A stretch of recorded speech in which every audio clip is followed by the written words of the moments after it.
About 6 months ago, I was reading a book by Joseph Campbell, and he was an academic, an American academic who died many decades ago, but his career was dedicated to studying mythology.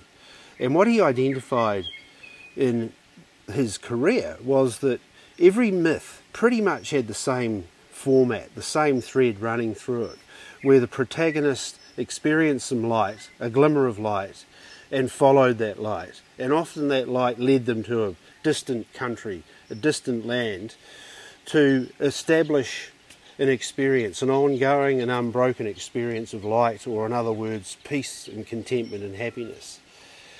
And that person, that traveller, would come back to where they left from, and rather than delivering the exact teaching of what they'd learnt in that distant land, they'd just give clues and tips, practical clues on how people could experience that, and give them pointers so that they could be inspired to shift their approach to life and experience more light and contentment and happiness. And when I read this, I just realised that on some level, my book Boundless is a sort of a modern day myth where I experienced light, a glimmer of light in an avalanche, and I went about in my adult life pursuing that. I was misguided for most of it, but ultimately I found the right direction to go. And I went away, I left New Zealand, went to Canada, and I stayed there for 6 months on a meditation retreat. And I became a monk.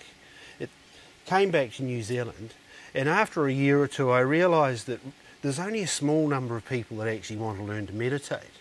So I thought writing this book Boundless would be a great way to share tips and clues that just point people in a practical way to have a different experience of life, so that they can experience more happiness and more peace and joy. So I just encourage you to have a read of this book.